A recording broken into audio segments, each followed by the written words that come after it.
if you're going to come to this church, you can't also go home and see the medicine man. You can't see the witch doctor. You can't do a rain dance. Or he pretty much did not read out of the Bible. So to me, that's a big deal. Focus, man.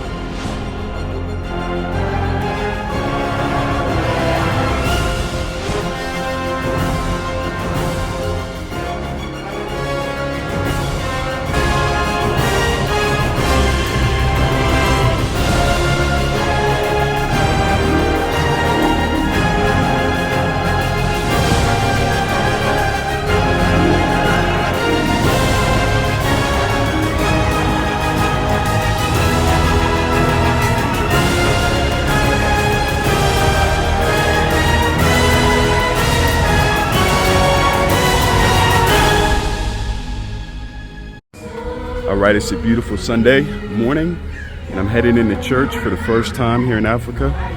So I'll let you know how the service is afterward. The music sounds great.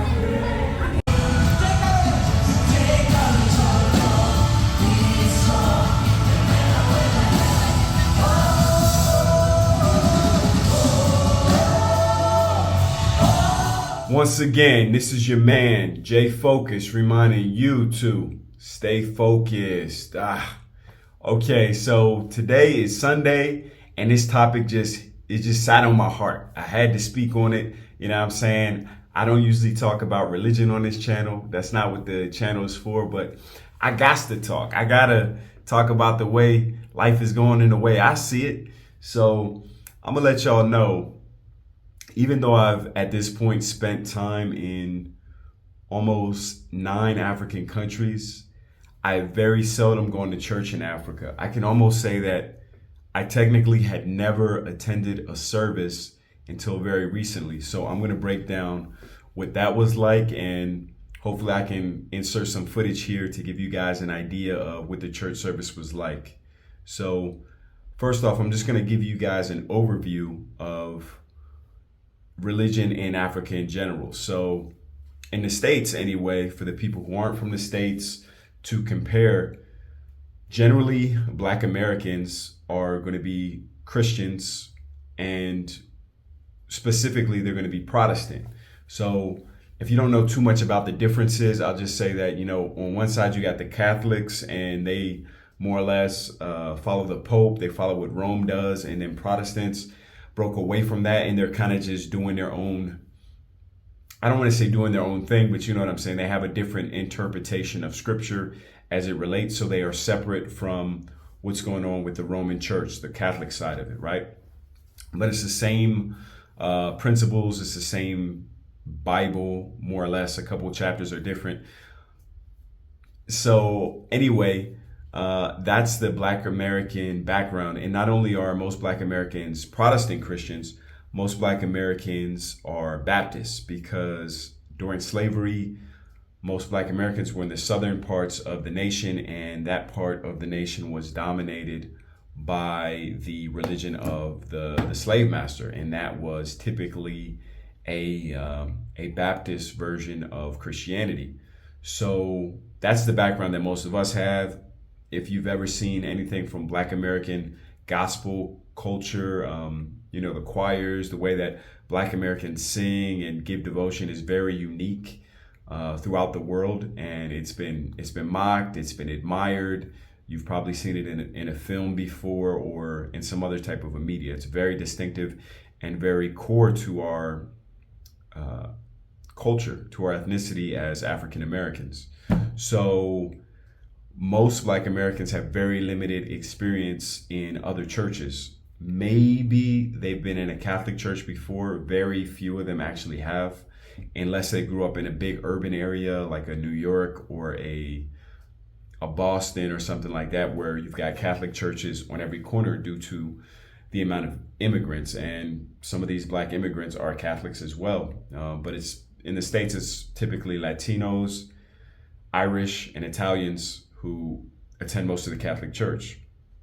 So we have one form of Christianity that we're used to. Now, all of that background, just to say, when I came to Africa, yes, I had already been to a Catholic church before. I had been to other kinds of Christian churches in the States, not only the African American Baptist Southern version.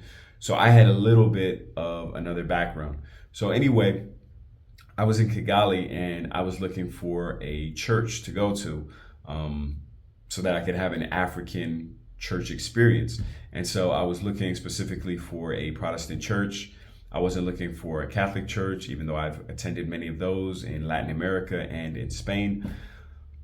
I wanted to see the way that Blacks in the continent, specifically in Rwanda, express themselves when they worship in a Protestant tradition.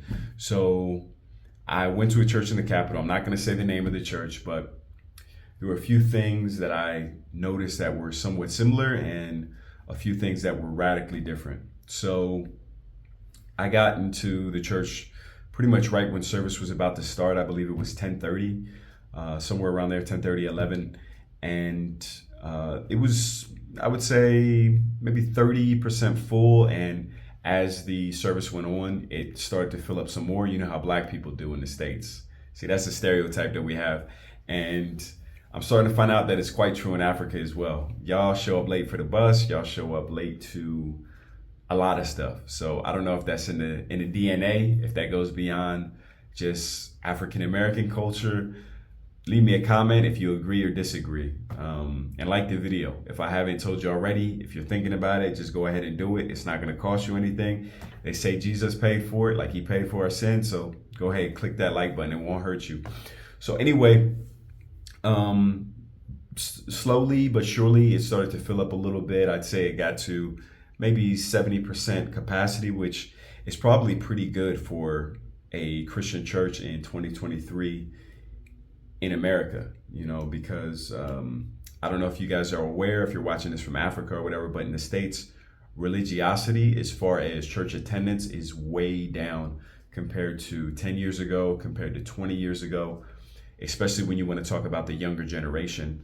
So it was quite beautiful for me to be in a church on a Sunday and see young people in very high numbers for attendance. I would say that the representation of the church population at this particular church was very representative across the board. You could say it was about 30% of younger folks, good amount of families, in the middle age range, and then the elderly folk. Where in the States and in Europe, the times that I've gone to church, it's been almost 80% people over 60. Seriously. Younger folks, middle age, have just completely abandoned the church in most jurisdictions and most principalities that I've had a chance to see up close. So, I'm not going to comment on why that is. If people care about that and they would like to see a video on my opinions on that, you can leave me a comment, but I'm just going to keep moving along. So anyway, that was refreshing to see. It reminded me of being a youth in the States and attending church with my grandmom and seeing my cousins there who were also children, 10 years old, 9 years old. And everyone was represented in the family, from the youngest kid all the way up to the teenagers, to the adults, and to the elderly folks. So it was beautiful to see that that family unity in the church that I attended in Kigali. Now, the things that I didn't like was the fact that the preacher, well, first off, I'm going to start with the music. So the music came on, and it had that gospel kind of a feel to it. Obviously, it wasn't exactly what I'm used to in the States. It had an African tint to the music, which is normal. Local people are going to express themselves in the language of music that resonates with them, with the local sauce. They're going to put their own footprints on whatever the music is when they worship. So I noticed that, but the preacher, he pretty much did not read out of the Bible. So to me, that's a big deal. I don't care what your holy book is, whether that's the Quran, whether that's the Bible, whether it's the Torah, whatever, what have you. If that's your book, you should be reading from the book. Now, I'm not saying you got to preach, you got to read the book word for word, but you should be referencing the book throughout the service, throughout the sermon, and that didn't happen. Now we did get two or three quotes, with a Bible verse or something like that, but he never actually delved in and really grasped any particular passage throughout the entire service, and that was very strange to me. So I'm not used to that. I'm used to having something that is not just coming out of the pastor's head. It's not just coming out of his mouth. He can back it up. He can cite it. And I think it's important to have that authority if you're going to have a book, to continually reference that, right? And so that didn't happen in the service. Now, of course, they did pass the collection plate along, which that's a universal thing. I understand churches got to have support. A lot of people come out, a lot of people put the services together, and things need to be paid for, equipment, et cetera, upkeep, maintenance of the building, those kind of things. So I'm not mad at people for passing around the collection plate, but I just had to comment on that any church, whether you go to it in the States or elsewhere, they're going to have that that donation box or whatever going around, making sure people can chip in whatever they feel in their spirit, So I think that's a universal. Beyond that, I can say that there was passion when the preacher spoke. I got that part of it, which is, that's an ingredient that has to be there. But a lot of the message on this particular Sunday was directed towards specifically African concerns, I guess you could say, or the African culture. So this particular pastor was speaking about the fact that many Africans have that dual nature almost. I don't know if that's the correct phrase or term to use, but you also see this among the Catholics, especially in Latin America, where they profess Christianity and belief in God and Jesus, etc. But then at the same time, they have these shrines and they've got 1,000 saints for every kind of thing, and they have that syncretism with their animist and pagan beliefs, where they want to keep the Bible, they want to keep church, they want to keep Jesus, but then they also want to keep whatever other indigenous practices that they had before. And so the pastor was really going in on that point that, hey, if you're going to come to this church, you can't also go home and see the medicine man, you can't see the witch doctor, you can't do a rain dance, or you know what I'm trying to say. Not exactly that, but whatever type of traditional belief system that you had. He's basically saying that it's one or the other. You can't do both. And that was a message that you would never hear in the States, not in a Black American Christian church, because for several reasons, due to the transatlantic slave trade and the history, we wouldn't have any attachment generally to those prior belief systems in Native Africa. Now, of course, you're going to get some brother in the comments talking about, talk blah, blah, blah about the West African. And, you're going to get that brother in the comments who, super duper woke, he's got his kufi. You're going to have that brother in the comments, super duper woke, super Pan-African, super into the ancestors and all that. And there's nothing wrong with having some acknowledgement of what your historical beliefs are. I don't see a problem with that. But in general, Americans, we're not going to have that dual nature. We're going to be completely professing Christianity, or we're going to be completely professing Islam or whatever else. But it's not going to be like, okay, Islam and then also the tribal gods and so on and so forth.